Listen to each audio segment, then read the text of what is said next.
Halloween experts at Magic Manor have everything you'll need this year, including actual character masks from famous motion pictures. And they can show you the proper application of makeup to impress that special someone. Magic Manor's professional hand-painted custom masks start as low as $250. This Halloween, remember Magic Manor. Wigs, masks, makeup, costumes, shockingly authentic. Magic Manor, East Wind Mall. Hey, Ronald, what are those things you're wearing? My trick-or-treat safety cups. They're shiny aluminum foil with bright orange stripes, so they reflect light. Neat! Where'd you get them? Right at McDonald's. This Halloween, be sure you're all wearing McDonald's trick-or-treat safety cups. Children should be seen and not hurt.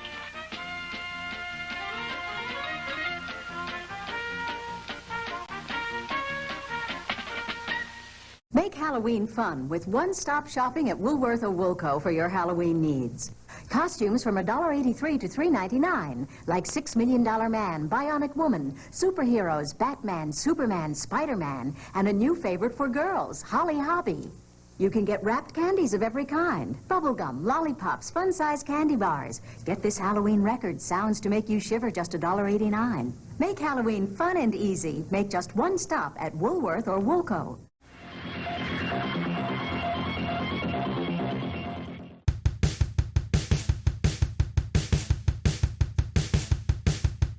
Down in the basement with the VHS. On a scale of 1 to 6, which one is the best? Ninjas, monsters, rock and roll. I got analog blood and a beta soul. Be on board with the glug jug handy. The night's the night for raviolis for Randy. Raviolis, raviolis for Randy. Raviolis, raviolis for Randy. Mac and me, Munchie and Mandy. Raviolis, raviolis for Randy. Raviolis for Randy tonight. 909-5464. Go get the phone. I said get it, not eat it. Filmed in glorious marinara vision and ripped from the pages of the Pasta Navicon comes Ravioli for Randy. Halloween special! I gotta take the teeth out, Joey. It was all for effect. They're not real. I used to love those things. I'm probably going to get a tattoo of them, but every time I wear them as a kid, I would gag. I'd almost choke on it. Mm-hmm. Fashion over function. Yeah, absolutely. I had a hard time. These are glow in the dark though, but they're not really glowing. But I got like a pack of 50 just for one because holy cow! I could not. Oh, maybe not 50. That might be hyperbolic, but maybe 20 or 25. I could not find them to save my life at Walmart or anything. So I had to order them on Amazon. And of course, after I ordered them, I saw them everywhere again. I was like, yep. I'll tell you, the dollar store near me, you get a bag of fangs and this like candy blood that you put in it too. Really? Yeah. I should have looked into that. Ciao, paisans! Happy Halloween, the greatest holiday that they ever made. We are. Oh, the chat's already popping. Yeah, I was just looking. I couldn't even see.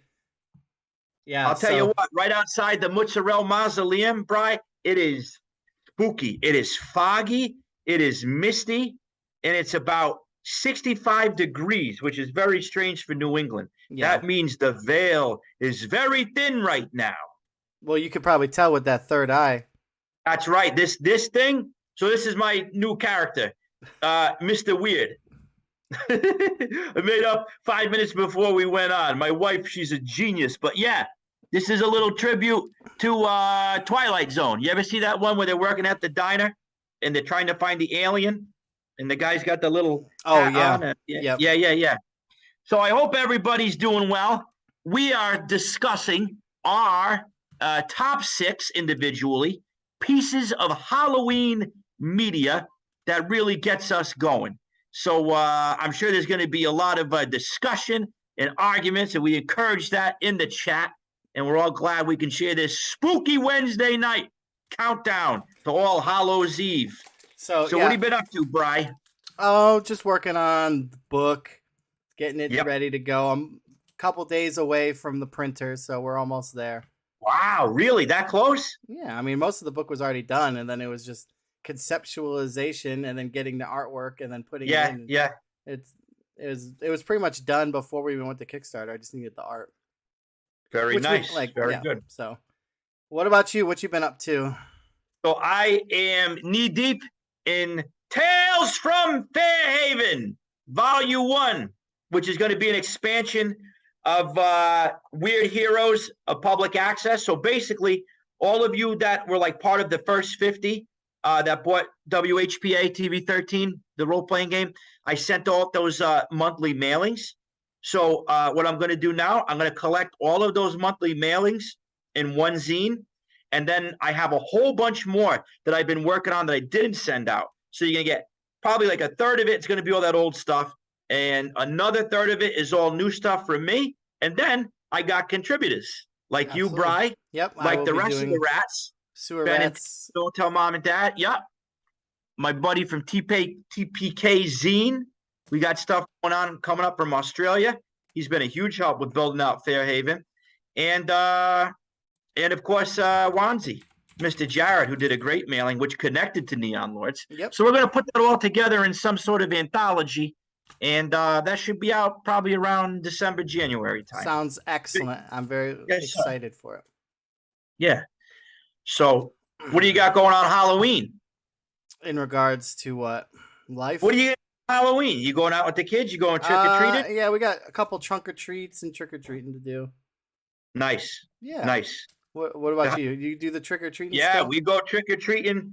We every year since we moved into this house, we buy one new monster for the lawn. So we're looking pretty good this year. We doubled up this year. We got two zombies, 3 witches, and a pumpkin-headed guy. So the whole neighborhood is very festive this year. Everybody's got something going on. BC, how are you? Good to see you. Grape Apes in the house. Dice Station Zebra. Yeah, chat's off. The Mighty Beef. Man, we're representing everywhere. Nice to see you all. Yeah, so Great Babe talked about the wax vampire teeth was where it's at. Well, stick around and you might win yourself a set. Oh! It's the big one of the big giveaways is some wax. Yeah, we got some giveaways going tonight. Oh yeah. So let's you got any honorable mentions? Yeah, I do have an honorable mention, and I'm going to bring my friend over here to help. This honorable mention is dedicated to my son and daughter. This has quickly become a royal household family tradition for Halloween. This guy versus the troll. Yep. Ernest Scared Stiff. I'll tell you what, there's some spooky parts to this, especially if you're a little one. Great practical effects. And Ernest saves Halloween. There's a troll invasion, and he does what he needs to. So that's I was pleasantly surprised. You know, it's funny. Revisiting it. Yeah. So funny you say that because that actually was my first initial Pizza Party movie pick. But like I like to do a double feature, and I couldn't pair it with anything that wasn't like just dumb. You know what I'm saying? So Yes. it's unpairable. The Ernest level of comedy is not really it's like it's like the Orange when it comes to poetry. Nothing rhymes with orange. There is nothing quite similar to Ernest Verrill. Yeah, so I have a nice VHS like cut box copy, so it came from like a VHS store. Of course you do. Yep. So I had it ready, and I could not come up with something to go with it. So I don't remember what I picked now. What was the movie pick? Because it was something, and it was the sequel to it. The what? From the Pizza Party? Yeah, I don't remember what movie I Gate. picked. It was the Gate. Oh, I had yeah, no yeah, idea yeah. there was a Gate part Yeah, that's two. right. That's right. The Gate always been one of my all-time favorites. That's up there with Phantasm for me. But you brought up the Gate 2, which is the continuation of the story with the metal kid with the glasses. Yep. Who originally plays the record backwards. That's awesome. Yeah. So Man Geek. I thought you guys were gonna dress up. Ha ha ha ha! Nah, it's got all the jokes. It's always Halloween around these parts. What do you think? This is a costume? It's a way of life. So we're living it. A big honorable mention. Roald Dahl's famous book turned movie, Witches. Man, the makeup in that movie, phenomenal. I believe it was a Jim Henson production on the prosthetics on that. I movie. wouldn't be surprised. You can tell right away by some of the features. It's got that Muppet kind of nose and all that. Yeah, that's and the hat. When they're in that convention and they start the wigs get itchy, they just got the little pieces of hair coming out and all that. Well, even down to the beginning, like how freaky it was with the witch with the green eyes, like trying to lure him out of the treehouse. Yeah, and then they have like the long fingers and stuff hidden in the gloves. Man, chat is like off the hook. I gotta focus, Joey. I'll handle the chat. All right. Yes, Great Babe. I did watch the new Hellraiser remake.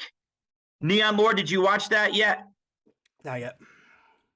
All right. The linguine version of this, not the lasagna, the linguine. I give them credit for the effort.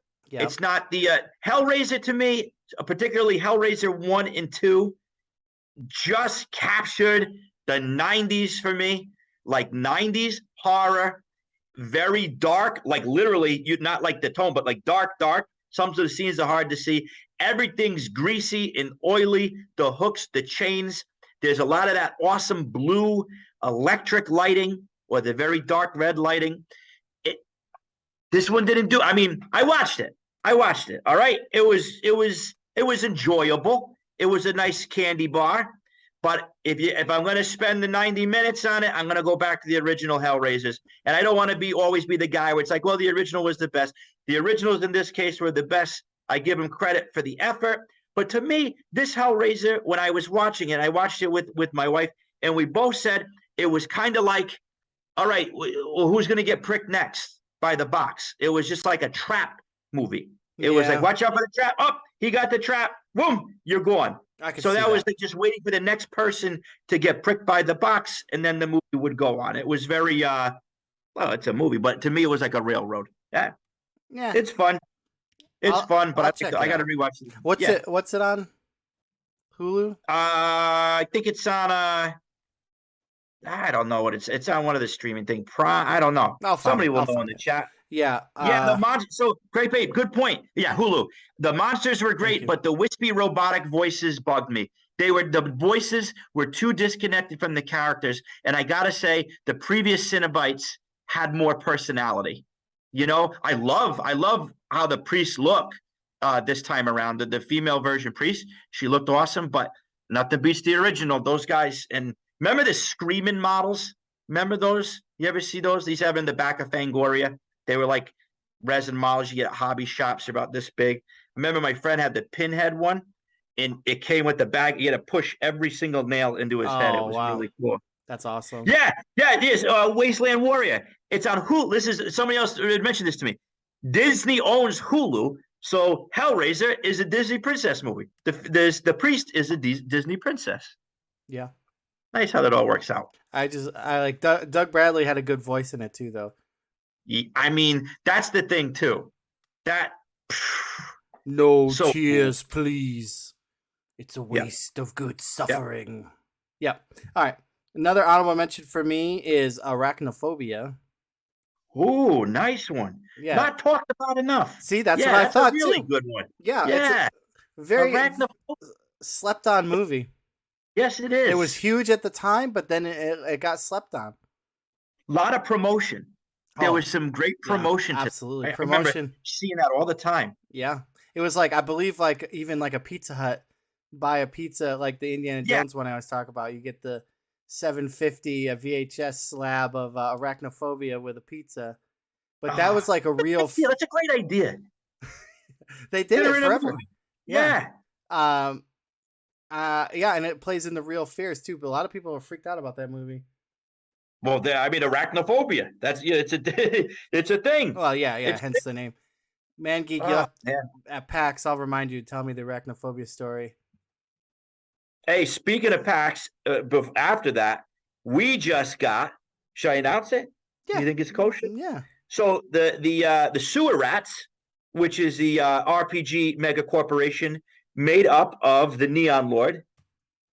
Yes. Ben and Ted from Don't Tell Mom and Dad, and myself, Joey Royale.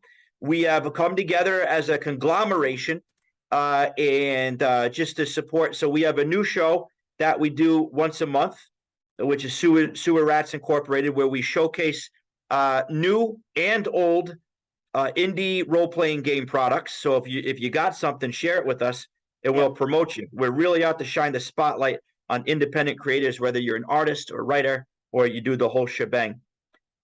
So we got a table at TotalCon, just approved, and we put the money on it today. So this is going to be my first in-person kind of all gaming con. My first feet in the water was up in your neck of the woods, which was like a multi-con. And now we're all going to be there. We get to meet all of our friends in person at TotalCon in Marlborough, Massachusetts at the end of February in the late 20s. So I hope to see you all there. Excellent. And then I will be at PAX Unplugged before that with the library, RPG Library. Nice. And in December, I don't remember the dates off the top of my head, but I'm running 4 games in 3 days. Sleazoid Mutated Freaks from Cannibal Island is the adventure. So it's going to be a blast. Yep. Excellent. So, and then I have one more honorable mention because, I always have tons of honorable. So Nightmare on Elm Street was an honorable mention because of how massive it was growing up in the 80s and 90s, because Freddy Krueger was everywhere. And then Halloween just like exemplified it, because everywhere, even Rite Aid had like the gloves for sale every year. The gloves. I mean, from the like the licensed glove, right, which goes for a ton. I was just looking that up on eBay. That goes for a ton now. But the licensed glove to the fake gloves. And the best, I think, you know what, Brian, this is a good point. Here we go. You just threw a pitch over the plate for me.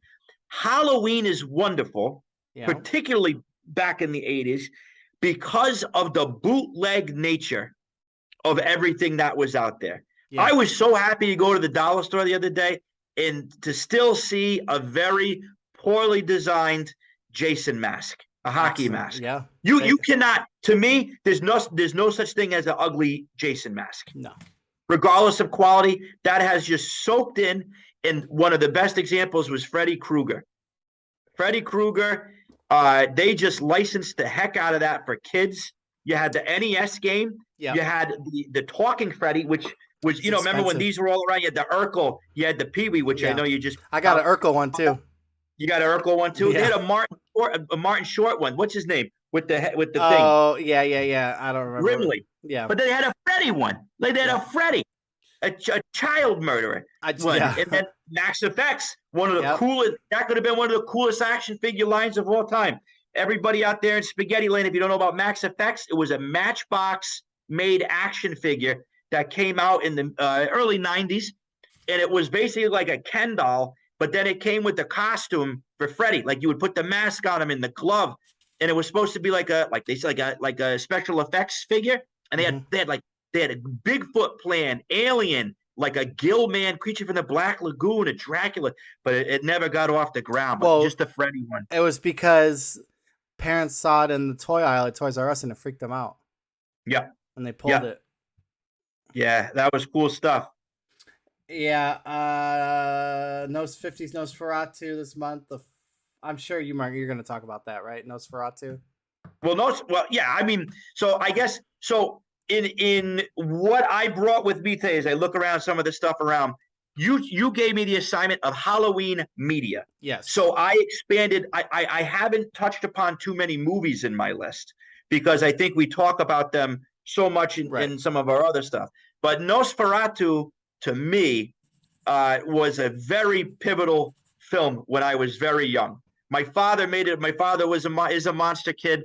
He got me into Famous Monsters. That was kind of like, you do good on the spelling test, you get a Famous Monsters, because we had a great comic book store in town. But he's like, Joe, you got to watch. There was two. There's two that live in my Horror Hall of Fame. Nosferatu and The Cabinet of Dr. Caligari. Both amazing expressionist films. Very, very cool stuff. And I got to tell you, I look forward to see what they do with the new Nosferatu coming out. There's a new one coming out too. I love the Klaus Kinski one, and I love the other one where the guy is supposed to be Shadow of the Vampire. One? Yeah, Shadow of the Vampire. That's a William Dafoe. Anything Nosferatu, I love. And to Great Babe's point, that is something you could that's a good silent film you can sit through and stay entertained. The set pieces, just the mise en scène, everything about that is so awesome. Yeah. All right, so give me your number 6. Let's start the list proper. Yeah, let's start it proper. It was hard to put these in order because they all have a lot. So I'll put it this way.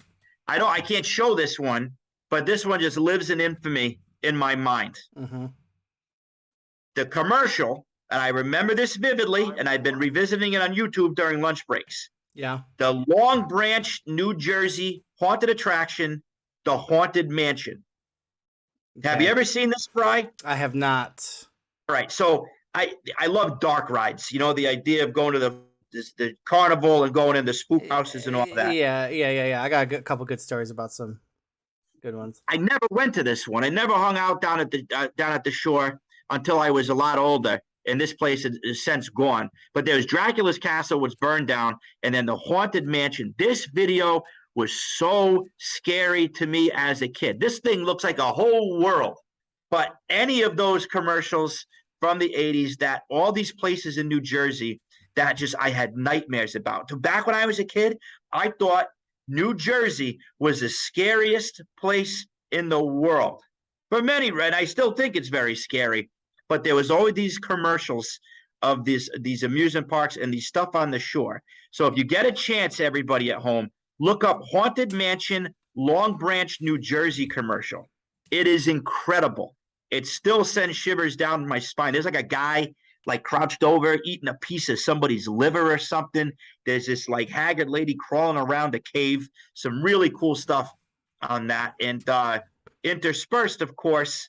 So if you look at, and I'm sure you, Brian, we talked about this before the show started, but man, going down memory lane, look up on YouTube Halloween commercials from the 80s. Put a pin in that. I'll put a pin in it. Go ahead. Number 6 on your end. So my number 6 is a tie already. I already got a tie for number 6. So we talk about, like, everyone's familiar with Christmas carols and like iconic songs of the Christmas season, right? And so obviously we're gonna Bobby Boris Pickett Monster Mash is like the quintessential like Halloween theme, and so that's tied with Michael Jackson's Thriller as absolutely the two quintessential Halloween carols, if you will, which love it. Kind of brought up an idea of how come there isn't any more. So every other like Halloween, like if you go on Google and like Halloween party playlist, right? Yeah. Like Monster Mash and Thriller are pretty much the only two. There might be some outliers, but only two actual like made for. Well, I mean, was Thriller actually even made for Halloween though? So I actually almost, when my kids asked me that this week, and I forgot to look that up. So on Spotify, I just came across a station called Anything But the Monster Mash. Oh, awful. So awful. It was a little, it stung a little bit. But I tell you what, when I moved to New York City, the first week I was there, I wanted to find a real record shop because I never really experienced that in my town. They were all gone. And I found Generation Records. I think it was like somewhere around Bleecker Street or something like that. I went in the basement and I got 2 albums that changed my life. One of them was called Monster Bob. And it was a CD compilation of all songs about monsters from the 50s and 60s. Many of which that the Cramps, Goo Goo Muck and stuff like that. That's where they got that stuff from. Right. So there is a bank of 1960s monster songs that came out with the explosion of the re-release of the Universal monster movies back then. But then the other one, and I don't know if you have ever listened to these guys, but one of my favorite all-time bands, The Mummies. No. The Mummies. 4-piece from California, completely nuts. Like surf They're rock? just not well. It's garage. It's punk. It's like garage rock. Really nasty, dirty stuff. A lot of like 60s covers. The lead singer screams and jump arounds and plays the farfisa. You look them up on YouTube. One of the greatest videos of all time on YouTube is them playing a public access show where Russell Kwan, like the lead singer, can barely stay. He's just knocking everything. It's complete madness. Huge inspiration for WHPA. But they rock. One of my favorite songs by them is "You Must Fight to Live for the Planet of the Apes." So there's a lot of good monster songs, but none of them stuck. Yeah, Like, why is that? I don't know. Bobby Boris, man, he ran it into the ground. Well, it's funny. He kept on going. So I'm a huge proponent for Bobby Boris Pickett. He's like one of my favorite people of all time. And so I always play the video. He was on American Bandstand singing it. And my parents were here, and my mom was like, well, who is this guy? And I'm like, well, it's Bobby Boris Pickett. He made Monster Mash. Because she thought it was always Vincent Price doing it. Oh, yeah. Or like or Boris Karloff or one of those guys, you know? I was like, no, it's I watched that American Bandstand, man. He really hams it up. Oh, absolutely. Yeah, like a lab. He's chewing the set. He got a lab coat and like beakers and all that. Absolutely killed it. Twisting his face. Yeah. But man, Vincent Price in Thriller. That almost made that was going to make my list just on its own. Just that part of Thriller with Vincent Price, and then imposed over that scene of Thriller when they're the zombies dancing. That's one of the greatest pieces of zombie film. Really, that's absolutely. Up there, man. So that's up there as a zombie piece of film. Absolutely. Yeah, I had a book, and we always talk about these weird monster books as kids, right? So there was I had this weird monster book as a kid that had two things in it that freaked me out. One was spontaneous human combustion. Absolutely. Those pictures, right? Yeah, the legs. Just the legs. Yeah, that with one. The grandma shoe. The leg and the grandma shoe. Right outside the fireplace. Absolutely. I love you. Absolutely. So that picture freaked me out because spontaneous human combustion is such a random thing that like it never happens anymore, right? Like when was the last? The people blowing up. So, you're right. And then it talked about zombies in it, and it was all pictures of the zombies from Thriller. Oh. So it was scary, very scary. Did I ever tell you the horrible thing I used to scare my sisters with? So I used to, and they believed it. We just talked about this the other night when we were talking. There was this there's one zombie in that scared me as a kid more than any of them, and it was the fat blue bald zombie. You remember that one? He took center stage in a lot of it. So if you look at even the Thriller cover, he's on there. He's bald, and I think he's got like a big bloody stomach. He's like in a suit. Oh yeah, he's blue, but he's blue. And I convinced my sisters that was the one zombie that they didn't have on the call sheet. Like, and that's the one. There's still no sign of him, and they think that he was a real living dead guy. And of course, they bought it and they cried and all that. But awesome. That actually paved the way for me because that's why I like Dawn of the Dead so much. Is because they have that same kind of color scheme. Obviously, like the color scheme, absolutely. The farther away they get, the more like liberal they are with just throwing paint on people. But still, like, I mean, Dawn of the Dead. It spooked me out though. It worked. We don't have the other sewer rats here to bash on Dawn of the Dead, so I could talk about it all day. I don't think. No, I know. Don't, the Day of the Dead. Yeah, they love Day of the Dead. I'm not. I have to rewatch it. Hey, I gotta listen to this. This is the Man Geek. The downside to monster stuff is you either have a super niche audience or it only pops up around Halloween. Whereas if you think of just about anything else, you can play it all year round and have a more broad appeal. And weirdly, Christmas stuff that gets played hardcore for at least 3 months out of the year, and sadly, is longer than we tend to do. Yeah, but then, I don't know. When was the last like real like banger of a Christmas song that stuck? Like Mariah Carey, right? That was like the last one that actually that I think that's a good point. That is the last one with longevity. So we're not really hearing the classics like we used to. Yeah, I mean you could hear. I mean, like I'm sure every year somebody tries to make the next big Christmas carol, but we'll save that for the Christmas special. Oh, there you go. All right, very good. So you're number 5. Yeah, and thank you, Wasted Wasteland Warrior. Put the link up to that commercial I was talking about. I'll get it ready. So this is where it gets weird in terms of lists. Like these all are very important to me. These could have easily been at number 1, but I just slotted it in. Ladies and gentlemen, I want to introduce you to 2 very good friends of mine. Ready?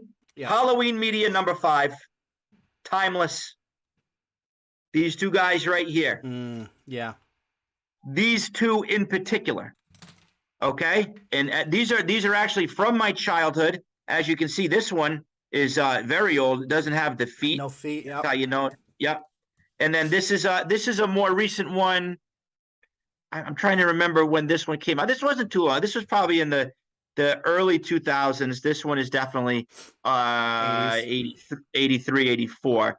But Mr. Skullface, look, I love look at this. Yeah, the cowl. fantastic. And the tooth is constant. So the sizes are different. All right. The design of the skull is always a little bit different. This guy is a little bit smushed and menacing, where this is more of a phantom approach, but they always got the goofy tooth. Nice way to put it. I still, to this day, I'm a huge Pez fan. Yeah. I love Pez. Finally made it to the Pez factory this summer in Orange, Connecticut. But this says Pez to me. They have a lot of nice Pez, the Halloween ones. The ones they're making these days, I still get from my kids, but they're cutesy. Yeah. Back in these days, man, these were cool. Yeah, so these you had bad, man, these were a little spooky. You had the skull, a witch, I think, a ghost. Yeah, and a pumpkin. The pumpkin. You had the green hag face lady. She had like the part. It looked like a witch, but like with the green in the hair. And then you go way back, man. We talked about these, but I went to the Pez factory. The rubber ones from the 60s of like, they look like Monster Mash. Those are really, really cool. Oh, they're like awesome. spooksters. But to me, this is all about Halloween. These guys, I got them every year. You know, you know, very rarely did the candy make the neck. They usually just went right in the mouth. And these would always be in the jean jacket pocket. And I hope eventually one day they'll get back to the spooky designs. You know, they make a killing with like, and here's our retro wave. Yeah, you know, I don't know why they don't. They're cheap. Unlicensed. Oh, but the cowl, man, the cowl really sells it to me. And what I really want to do one day is make like Amigo size, Dr. Skull, Mr. Skull kind of. Well, guy. it'd kind of be like the Phantom of the Opera Amigo. Yeah, I guess so. But you could take that one because I believe, or like Mask of the Red Death one, and then because it's got that like big sombrero looking hat. Yeah, you could modify that one pretty easy and put it in like a Pez box. Don't threaten me with a good time. It's just like I'll smarter. Custom the heck out of that. Yeah. Actually, it's funny you bring up Pez because I just saw a trailer for a documentary on a guy who. Yes. Yeah, the Pez thief. What is the story with that? So, I just saw it. I just saw the trailer last night, and I said, "Oh man, this is right up my alley." I gather it sounded like in the 90s, European Pez dispensers were like a hot commodity in America. So he would go to Europe and smuggle all the hard-to-find Pez dispensers in and make a killing in the States. That's what I gathered from the trailer. It showed him stuffing a bunch in a duffel bag. Yeah. And I guess the guy's still around. Yeah. He's like getting interviewed and stuff. So very interesting. We'll have to check that out. What's your number 5? So my number 5 is Halloween TV commercials. In general. in general, but more specifically, the Reese's one where the vampire bites the Reese's, and then I always thought for a long time that vampires had like a vein in their teeth, because like why would he bite the Reese's? Like would he suck it out through the teeth? Yeah.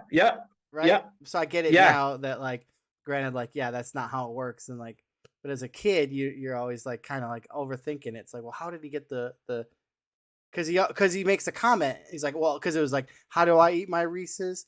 Like that was like the big like slogan back then. Yeah, there's no wrong way to eat a Reese's. Yeah, exactly. And then he's like, I like to eat the peanut butter first or something.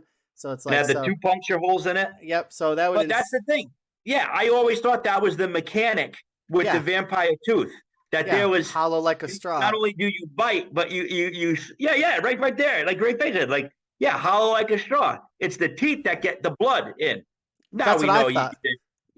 It's not. Come to find out. But yeah, so that commercial stuck with me hardcore. And then like, I mean, any like we were talking about, like in the intro, the Magic Mansion. Yeah. Like that one, or like, I mean, realistically, any, I don't know why they filmed them so spooky. Any like Rite Aid or Woolworth commercial or any of those, they like shot the masks like crazy, like dark in a lot of them, Yeah. and it looks It's like just they put up black garbage bags as the background. yeah, Listen, there's nothing scarier than a black garbage. yeah, Like that's you like can do a lot of scary stuff with a black garbage bag. yeah, that's like some snuff film stuff, like with a black garbage bag in the background and stuff. Oh well, I was watching something on one of the greatest horror movies of all time, Creep Show, Yeah, and they were talking about the practical effects on that, and the on the raft, that slimy thing was a bunch of ripped up garbage bags. yeah, yeah, yeah, yeah, Yeah. yeah. Yeah, I heard about yeah. that.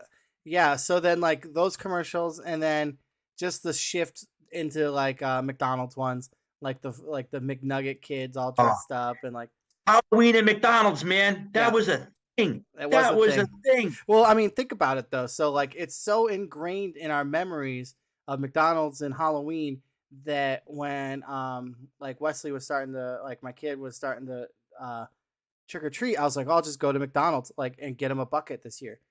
I didn't know they didn't do it every year. I never knew that. I thought they just I did 'em didn't every realize year. that dropped off either. Yeah.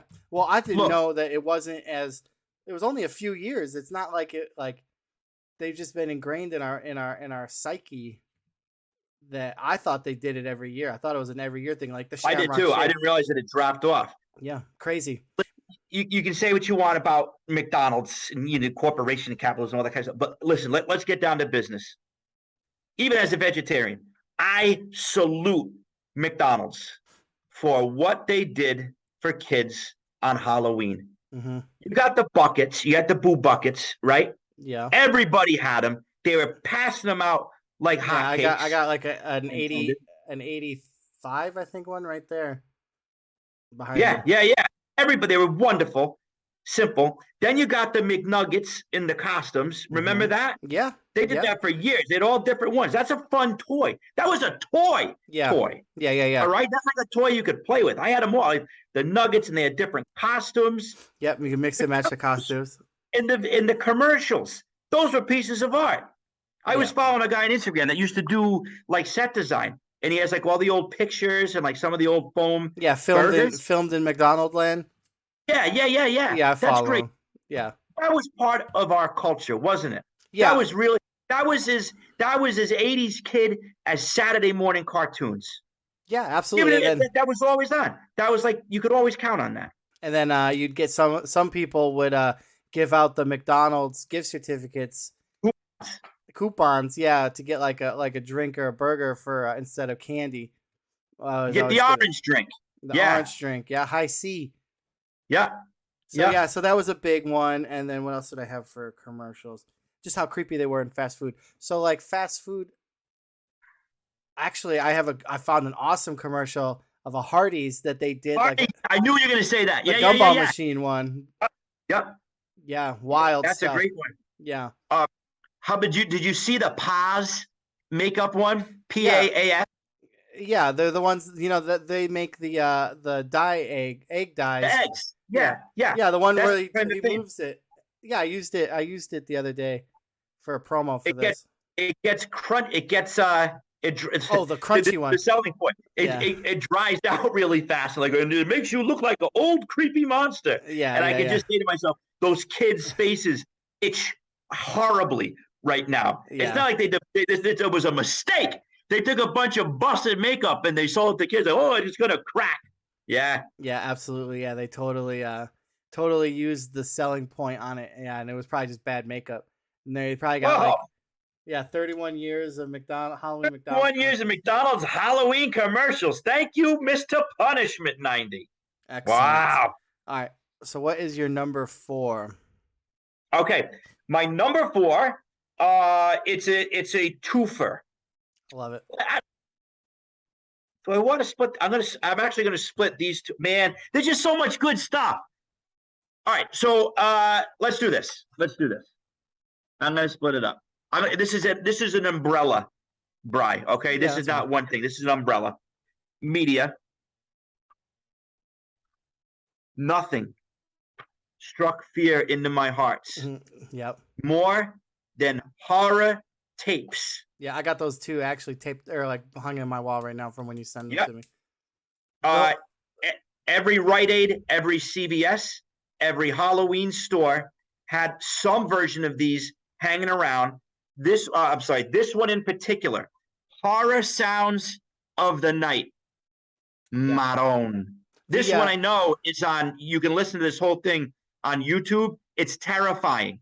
It is. It sounds like some of this is eerily similar. Some of the organ music to the original. Well, it's not the original. It's the original soundtrack to Night of the Living Dead. Now that was all public domain. I don't think anything was made for Night of the Living Dead, but a lot of I'm pretty sure they sampled from this.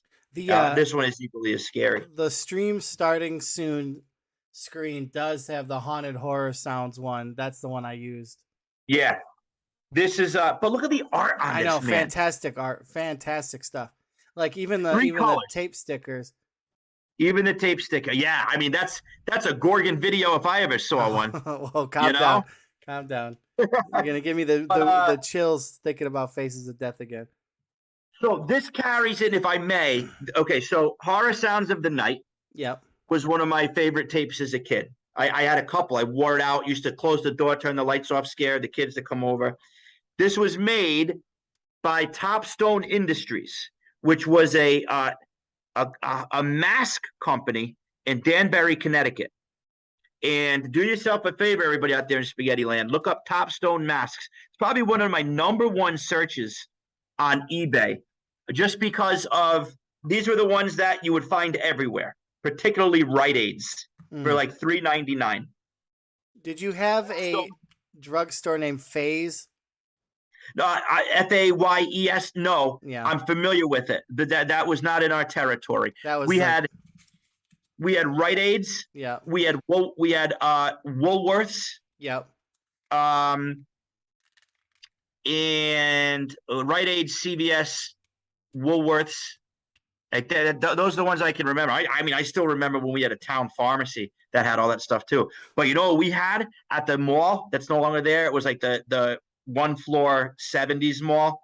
That was like it became like the rough mall. Then they shut down when we got the regular mall, London Mall. Fifth Avenue Card Gallery. All year long, it was just like a greeting card in Holiday Place. Yeah. And then on Halloween, it was nothing but Halloween. This was a giant store. Awesome. Just Halloween. Racks and racks of Distortions Unlimited and Don Post masks, like, $100 mask, which back then was ridiculous. Yeah. But I'm going to show you Topstone, all right? This right here. One of my favorite masks of the 80s. I believe this is a Topstone or a Topstone knockoff. We had this one as a kid in my family. We all peed our pants scared of this thing. One of us jumping out, scaring each other. This is, I finally found it on eBay after 10 years of looking for it because, what do you call this? I don't know. Right. It was the Phantom, I guess. It was the Phantom. But nothing beats that smell, man. That latex smell? That latex smell. All right, great, babe. You asked. I do it. Do you have that tattoo, or do you have the other one tattooed? I do. So the tattoo I have is a tribute to this mask and a tribute to this mask. Okay. So it's kind of like both of them smashed together. That makes sense. All right, here we go. Oh, I got it. You can't see me without my regular mask. I got to hold on.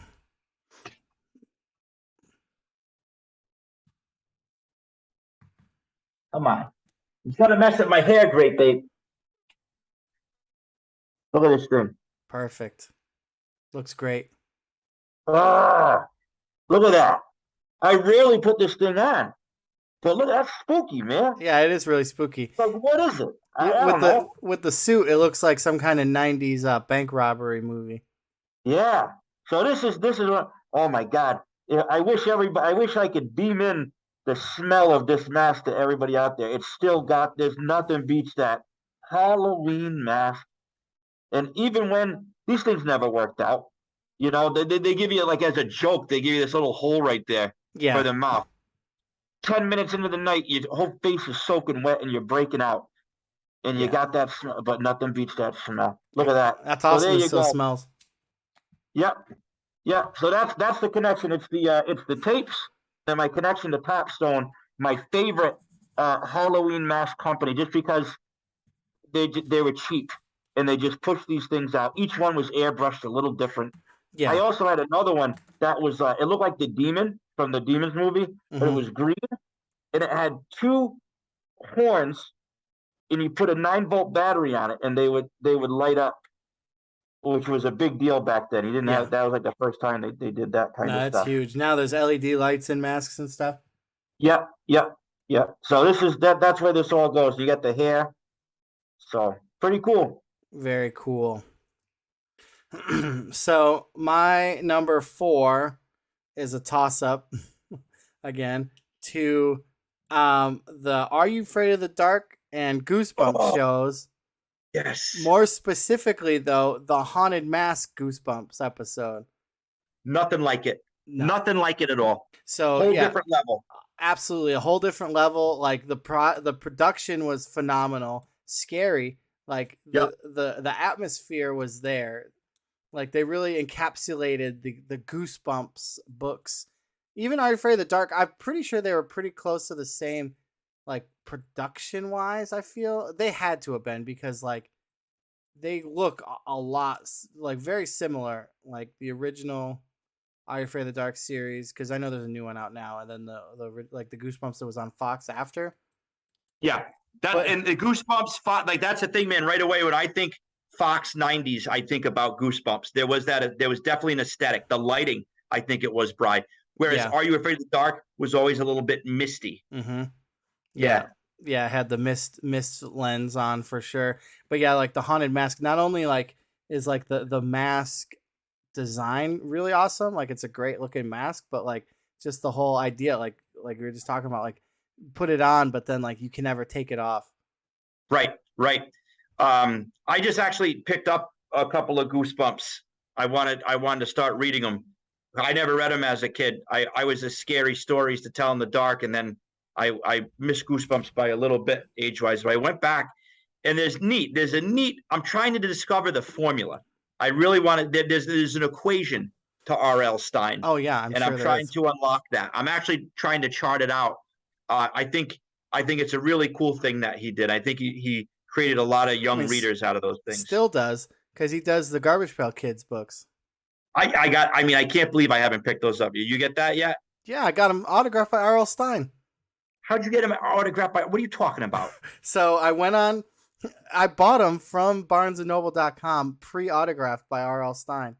Are you serious, man? I swear to God. I know. I took all the books off my desk to make room. I gotta look this up. But yeah, I had it. I have.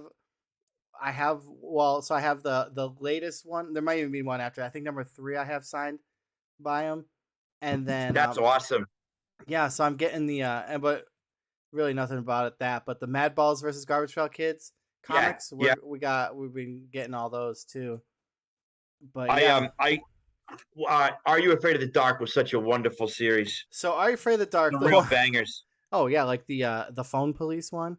Yep. Like just the atmosphere of like the dark like street, like when like the phone police show up and it's like just barely like one street light.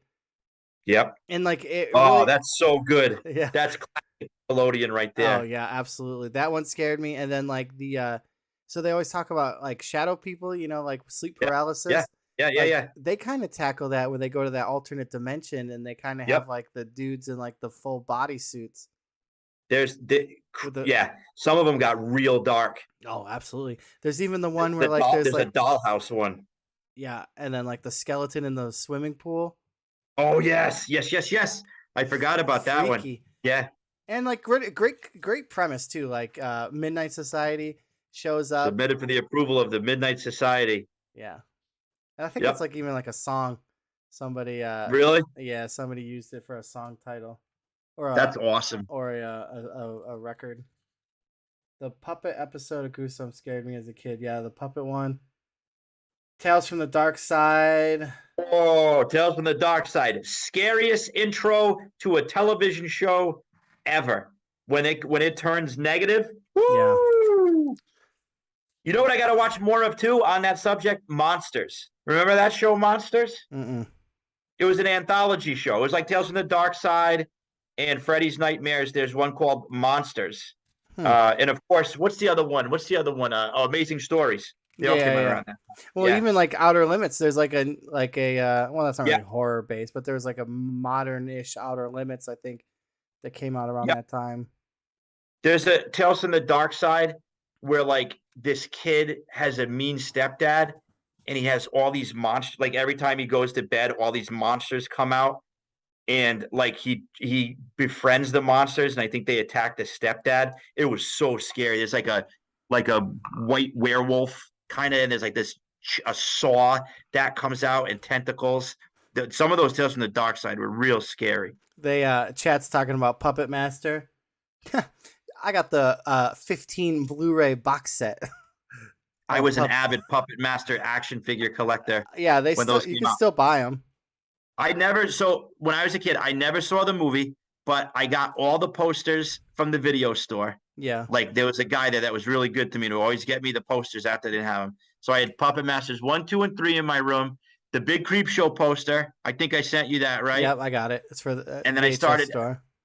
I got the Puppet Master figures from the comic book store, and my kids play with those now. They're really cool. Yeah, it's a great movie. I mean, they get wild. There's like World War II like movies and stuff. There's like a whole World War II trilogy. Yeah, there is a weird. And there's like Puppet Master versus Demonic Toys. Corey Feldman's in that one. Is he really? Oh, that poor guy. I really even think there's Demonic Toys versus Doll Man. Yeah. Maybe even Doll Man might even come into the Puppet Master in the Full Moon MCU. FMCU, right? Like Full Moon Cinematic Universe, like before the MCU, Full Moon was doing. Yeah. Poor Corey Feldman. Corey Feldman. Yeah, he needs to come on an episode of Ravioli for Randy. The comeback king. Have you seen that video? Unfortunately, I have.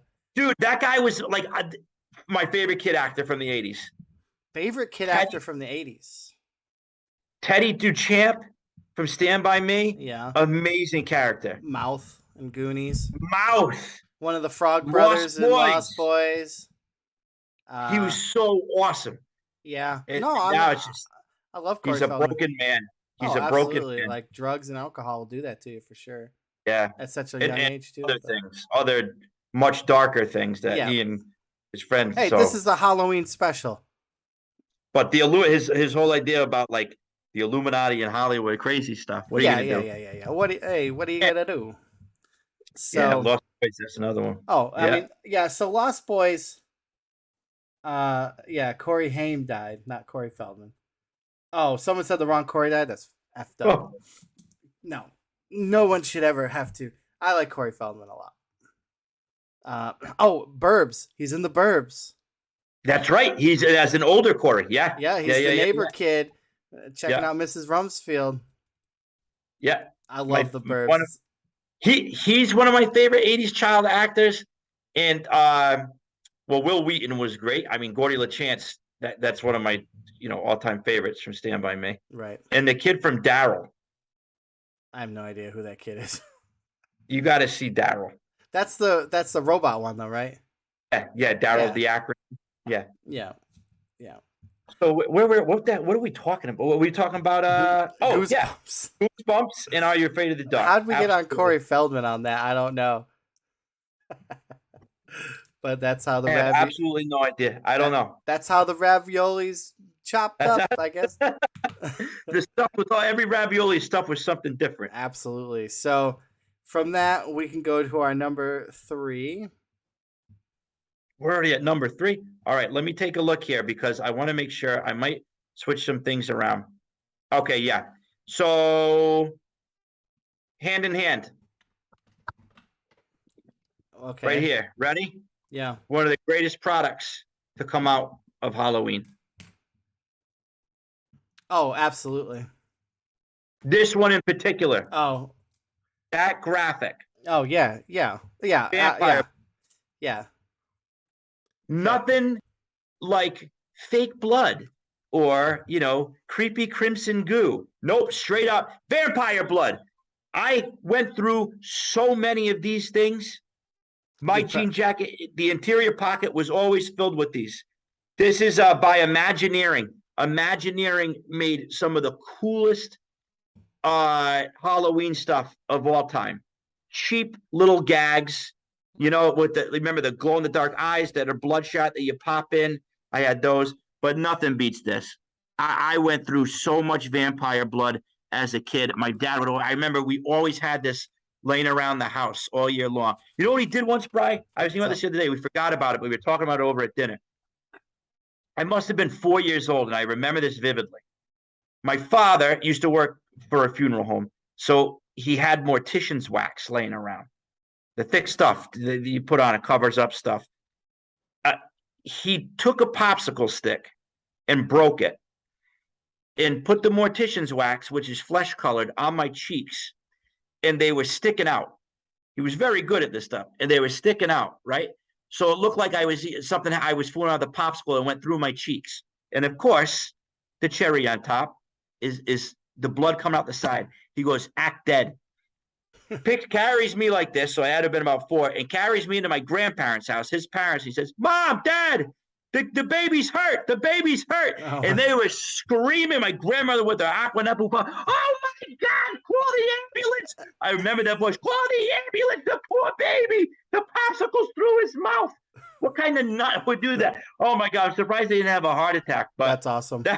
So that's where we get the vampire blood and my love for vampire blood, ladies and gentlemen. Excellent. That's one of my that's on the list. That was huge for Halloween. You can taste that vampire blood right now, like that gel, that weird the gel. Yeah. You have to squeeze it hard. Yeah. This stuff came out like it was almost like a jelly, you know? Yeah, kind of like a so I don't know if they do it anymore for birthday cakes. You used to be able to get the gel icing. Exactly. It's probably the same damn thing. Yeah, they probably were tricking us the whole time. You know, and it came in these things. Brian, you just solved the mystery. And they came in these things. They probably just slapped another graphic on it. That's what we were doing. Yeah. We were shooting cake decorations all over our face. Is that new old stock? Yeah, new old stock, man. Oh, that's right. This is the story. I'll do it quick. This is the story. But yeah. So there was this place. It only was open for like a summer in town, and it was called Jimmy's Junk, right? And it was a junk shop, like a thrift store, but just junk. Yeah, everything's cheap, right? Across the street, there was a warehouse, an old warehouse that this guy was just doing estate sales and throwing all the stuff in there, keeping it for years. He opens it up when a warehouse sale. So me and the family go. We got masks on because there was rat poop and everything, dust and stuff. You'd open up one box, and it was like half-eaten stuff, you know, like clothes. And I find a Ben Cooper Frankenstein box. Beautiful. It was actually this one right here. That's where I got that. It was the mask, and it had the plastic flame-retardant suit in there. And I said, oh, my God. This is a grail. I've been searching for it for years. How much? $1. Boom. Wow. I said, give me, and there was a bunch of them that I bought. And most of them were eaten by mice. But I got to save this one.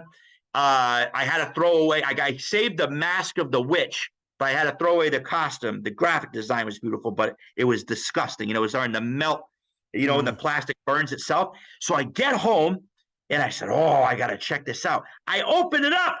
Boom! Right inside. Oh, no idea. Just sitting in there in the bottom. So what it looked like was this family must have had like a card shop or like some kind of, I don't know what it was, a party shop. Yeah. And this was a bunch of the leftover dead stock. There was only one in there, but I cherished this. I think it also came with like a fake bruised, like a bruised thumb wrapped in a bandage all bloody. That was the other one I got. Unbelievable. What a day it was. That's like one of the best stories when it comes to like collecting and like finding stuff. Can't beat when stories you're like that. Expecting it.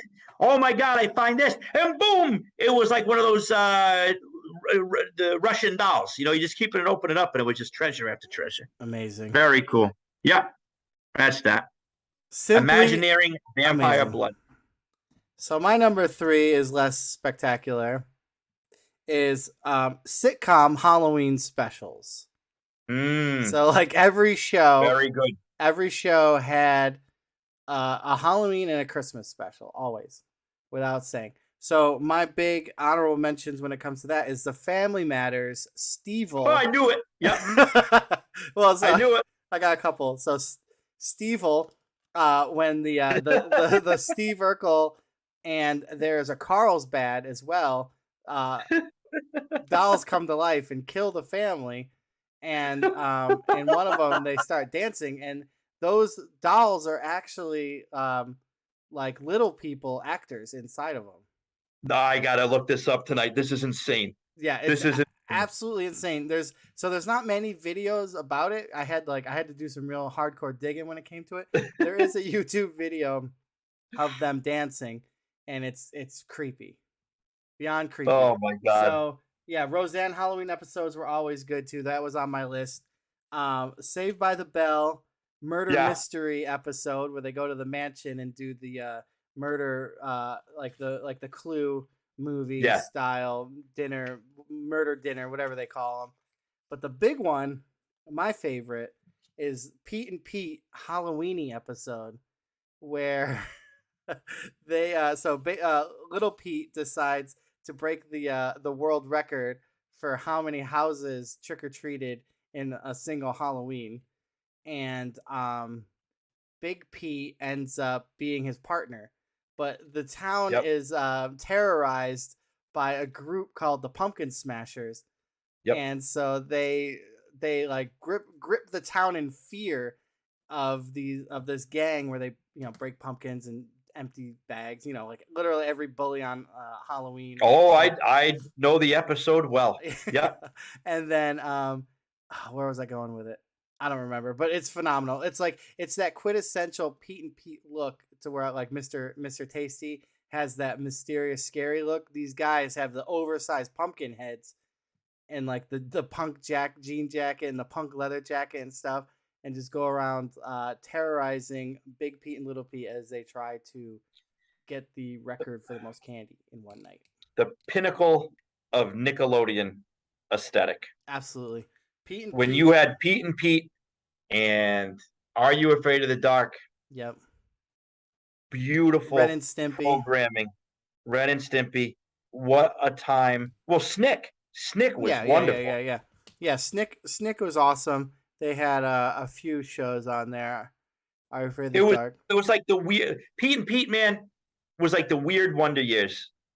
Oh, there was always something a little sad lingering in every episode, which was I was really into. Like at that time I was starting to realize what poignancy is. And Pete and Pete and Wonder Years was always heavy for me. I loved it. I was obsessed with it. But Pete and Pete was like Wonder Years light, where there was a little bit of the fantastic mixed in there.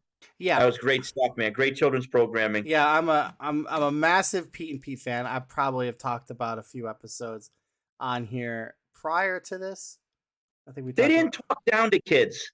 No, I respect. I did. Hey, yeah, writers of Pete and Pete and stuff like that. If you're watching, but seriously, but like, hats off to those people, those writers and those producers. Like, they got kids. Yeah, and they gave kids cool stuff to think about and enjoy, and we were never spoke down to by those shows. No, and then I mean, you have a kid with a tattoo on his arm, and there's no explanation on how he got it. But that's literally why I got this Matador, so I can do the Pete and Pete dancing. But yeah, they didn't need to give a backstory for the kid. No, it's amazing. No. So yeah, great stuff. Zach in the chat, salute your shorts. Camp Anawana, Zeke the plumber. Let's talk about. You ever see that one? Salute your shorts horror story one where the guy has like no nose, and it's freaky. It's really scary. If you could, if you look up Zeke the plumber. That's a Salute Your Shorts episode? Yeah.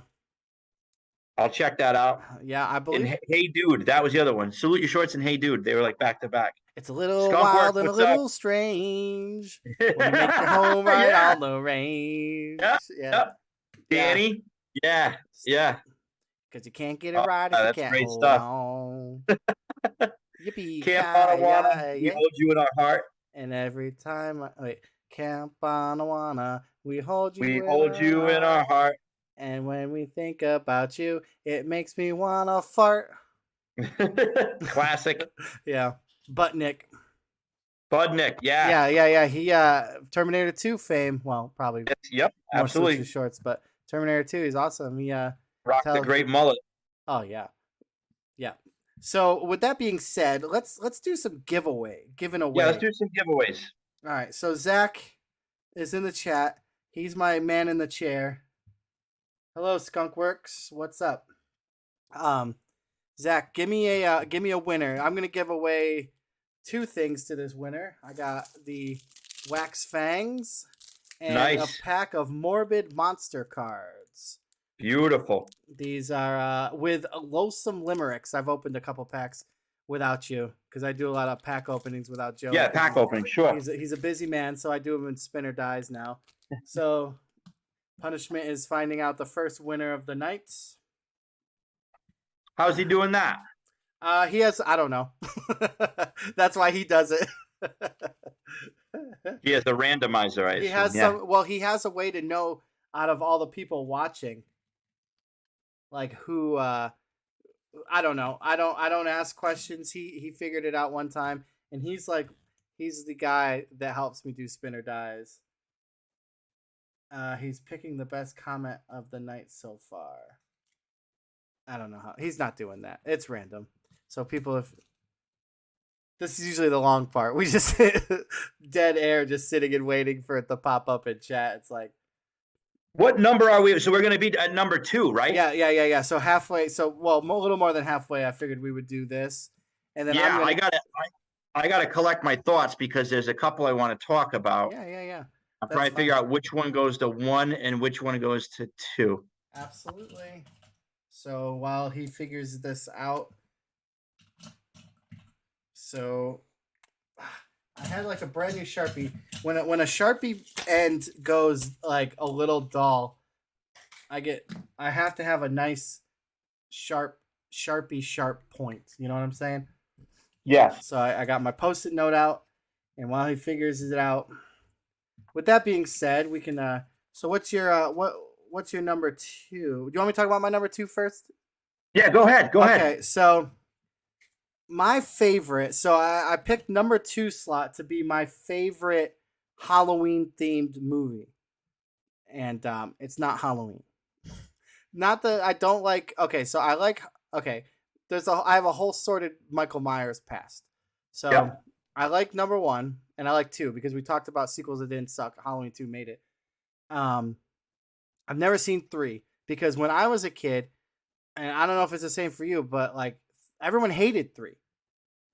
Like Season of the Witch.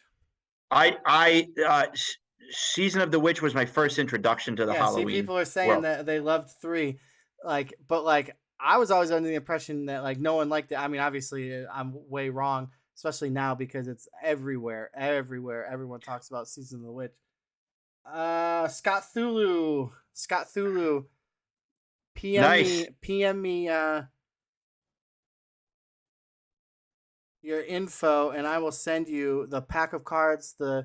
Probably throw in some stickers and some more wax packs cards that I got floating around. So it's gonna be a little bit more of a gift pack, if you will. Some surprises. The silent wheel gets the grease. Good to see you, Scott. Yeah, so send me your info and I will send that out to you. So, okay. So, and then I stopped watching after the first Rob Zombie one because like he butchered Michael Myers. Yeah. But my favorite actually is actually a newer movie too. Trick or Treat. Got to watch this one. So I was talking with my my Sunday gaming crew right before the show. I said, guys, tune in tonight. We're talking about it. And Timmy D brought up right away, Trick or Treat. Yeah. You've never seen it? Nope. I haven't seen it. Fantastic. Yeah, I'll check it out. Fantastic movie. Especially because it's an anthology movie. Okay. So there's like a few. I'm not going to get into all the details. It has Brian Cox in it, first of all, so already phenomenal. I'm a huge Brian Cox fan. And then it's an anthology based. There's some like good twists and turns on a couple of them. Some great effects. It's got a great atmosphere. Like it's got a really good Halloween feel. And then like there's the part, I'm going to spoil a little bit. I mean, it came out in like 2007, so whatever. Is it an anthology? Yes. Okay. So then there's a part where these kids get in a bus accident wearing their Halloween masks and stuff. And it has like an awesome look to it. Like it feels Halloween. Like it's got that, like as a kid, like Halloween always looked different, right? Of course. Yeah, I know exactly what you're talking about. Yes. Yeah. So and it looked different and it smelled different. Yeah, absolutely. And it has that Trick or Treat is the closest thing to me that I've seen on film that encapsulates the Halloween feel. Interesting. Yeah. It's phenomenal. It's really, really good. It doesn't get the recognition. Well, I think it does because like it's weirdly all over Spirit. Spirit has the rights to. Oh, I know. Yeah, they Spirit's kind of made a turnaround, huh? Yeah. I think like a lot of it is these YouTubers with the animatronics and stuff. Like, I mean, like the kids watch these people just walk through Spirit and they know all the names of the animatronics. Like Wesley's like, oh, there's Monty. There's like Sparky. I don't even know the names of Really? Yeah. Oh, yeah. It's like these. Well, now they got all these licenses too, like Killer Clowns from Outer Space. Yeah. They got all that kind of stuff now. Yeah. I was surprised. Yeah, Killer Clowns is a strange one. So they probably got that one on it for a dime, right? Like cheap. So that's probably why I could only justify that because like forever that was always a fringe cult classic. It was never mainstream horror until Spirit picked it up. But Trick or Treat was good. Sam Hain is like the little mascot, and he's really cool. It's awesome, and it's just like it's cool to see Spirit. I don't know. Maybe it's like I don't know. I'm just kind of rambling about it right now, but no, I want to check it. I have friends that really love it. Yeah, it's phenomenal. I got to watch it. I tried to watch it. So we had a pizza party a couple weeks ago, and my sister had the TV. She put the TV outside for the kids. Like, oh, let's watch something spooky. Yeah. And I put it on, and the beginning is pretty racy. Yeah. There's a lot of blue stuff. Whoa! I want to say I gotta pick it back up. It might be a rated R movie. Oh, it's a hard R. Okay, but don't get it mixed up with Trick or Treat, the Gene Simmons co-starring with Ozzy Osbourne 80s movie. I am not familiar with this. You've never seen Trick or Treat? I've never seen Trick or Treat. Yeah. Oh, so the big marketing scheme of it is starring Gene Simmons and Ozzy Osbourne. But Ozzy Osbourne's in like 30 seconds of it, and Gene Simmons is in like 2 scenes. Yeah, so American chaps have 3 Musketeers candy bars down there. Yes. Oh, I forgot it was Garrett. Yeah, we got 3 Musketeers, of course. Three Musketeers was my favorite candy bar for a very long time. I love 3 Musketeers. Then I hated Butterfingers. Really? I hated Butterfingers and I hated Chunkies. I have no idea what Chunkies is. Remember, like they were like that was like they were like the silver foil squares, and they were like chocolate and raisins and nuts. Never seen that. But 3 Musketeers were one of my favorites. Those were like the king of the fun size. Those and the Snickers and the Milky Ways. That was my. I mean, it still is. That's the Trinity right there. Snickers. That was the bag. Bart Simpson ate Butterfingers, so I had to eat Butterfingers. I didn't like the. Now I love them. I didn't like the consistency of them. I was weird. I was like a Charleston Chew kid. my favorite. The only kid with a candy dish and where there's originals in his room. Oh yeah. Butterscotch, Mom, please. One of my favorites I got from my father. It's a little known candy bar, the Sky Bar. You know the Sky Bar? It sounds familiar. It's like a silver wrapper, blue writing. No, yellow. It's like a yellow, almost like a waxy wrapper. It's a chocolate bar, and it's 5 sections, and each section is filled with a different filling. You like peanut butter, vanilla cream, marshmallow, chocolate. The Sky Bar. It's like a 1950s one, but they still make them. You don't see them that much anymore. That sounds awesome. The great babe, except they call it 2 Musketeers and the Cannoneer down there in Texas. No, I like the trio. These days for candy bars, you ever have a Zagnut? Remember that from Beetlejuice? So I'm aware of what a Zagnut is. I don't think I've ever had one. One kid in elementary school, but I never seen him out. One kid had one in elementary school. I tried it. It was good. It was like coconut. And I'm a weirdo too. I like the Mounds. I'm a Mounds fan. Mounds, Almond Joys have nuts. Mounds don't. Sometimes you I feel just like a the- nut, and sometimes you don't. Feel very regal when I eat a Mounds. So, It's a very exotic treat. How much candy do you eat? let's get to the I eat a brass lot. tacks because Listen, I eat a lot of candy. I really do, nothing. especially around Halloween. I haven't recently. I'm trying to pull back, but man, I love a candy bar. I love a candy bar. What's your Reese's stance? I can't get enough. I can't get enough. Oh, go ahead. Peanut butter cups, pieces. Don't give me any of these new takes on it. I don't want the giant cup. I don't want this or that. Reese's cups are that size for a reason. You don't need the giant ones. That's gluttony. Give me a nice 2-pack of Reese's peanut butter cups. That's all you need. There's something very special about that peanut butter. There's a graininess to it. Oh, yeah, absolutely. You cannot duplicate or get that peanut butter to that consistency in anything else. Like when you remember when they sold it in the jar, obviously wasn't the same. No, but, it's not the same. Liars. What's your Reese's Pieces feeling? How do you feel about? I can't control myself. I don't buy Reese's Pieces because it never satiates me. I love those things so much. They got me hook, line, and sinker with the Alien commercial when I was little. And E.T. Remember that? The little cutie? Yeah. And E.T. But no, you remember the other Reese's Alien? Reese's. Yeah. I know what you're talking about. Not the E.T. one. There's another one, a little fat one. Yeah. So Wesley is obsessed with E.T. for some reason. And he asks me all the time, like, well, what's your favorite Ninja Turtle? Or what's your favorite this? Like, what's your favorite character in E.T.? And like he always expects me to say E.T., but I tell him Reese's Pieces is my favorite character. And then he always says, I like the kids. I like the kids at E.T. It's like, okay, that's a bit strange. But yeah, so Reese's Pieces, I like them. They're not bad. I think I prefer a Reese's Piece over an M&M. Without a doubt. I mean, I don't even touch M&Ms anymore. What about peanut M&Ms? Of course. Whole different thing. I know. M&M is more of an appetizer. M&Ms are just I could give it. They don't do it for me. Great Babe, I gotta make an admission here. What candy bar do y'all pass out for Halloween this year? I don't. We live on on a main road, so we really don't get trick or treaters. I leave a bowl out, and I get the fun size. We do it. The bowl. It's probably some knucklehead comes by, grabs them all, and throws against the side of the house. But we go down to my sister's neighborhood, which is like a very, like I told Brian, like a very Haddonfield, like, you got the trees and the colonial houses. We go around there and do that and pick that up. But I don't remember people passing out full-size bars as a kid. I was never that lucky. No. I had some weirdo lady that passed out pennies. Yep, had that. There was a dentist that had the toothbrush. And, be careful, kids. Oh, of course. But pennies. It was an Apple person. Oh, can't trust an Apple person. No, that's just being a wise guy.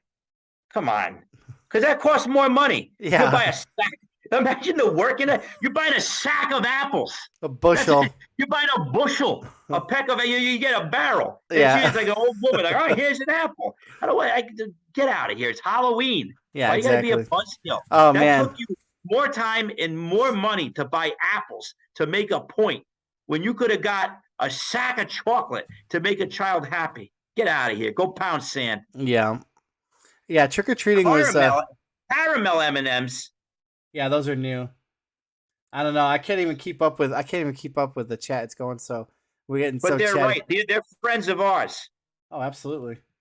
Absolutely. Yeah. So, like, yeah, that was a big thing. I mean, trick-or-treating. Obviously, we got to talk about trick-or-treating. I lived in it was a nice neighborhood where there was a bunch of, when I was growing up, it was mostly older people in our neighborhood. Now there's a bunch of young families, obviously because old people died, but not to get dark, but hey, it happens. It's the times, right? So like the old people that lived right next to us, she would give us all big bags of candy specifically for the local kids.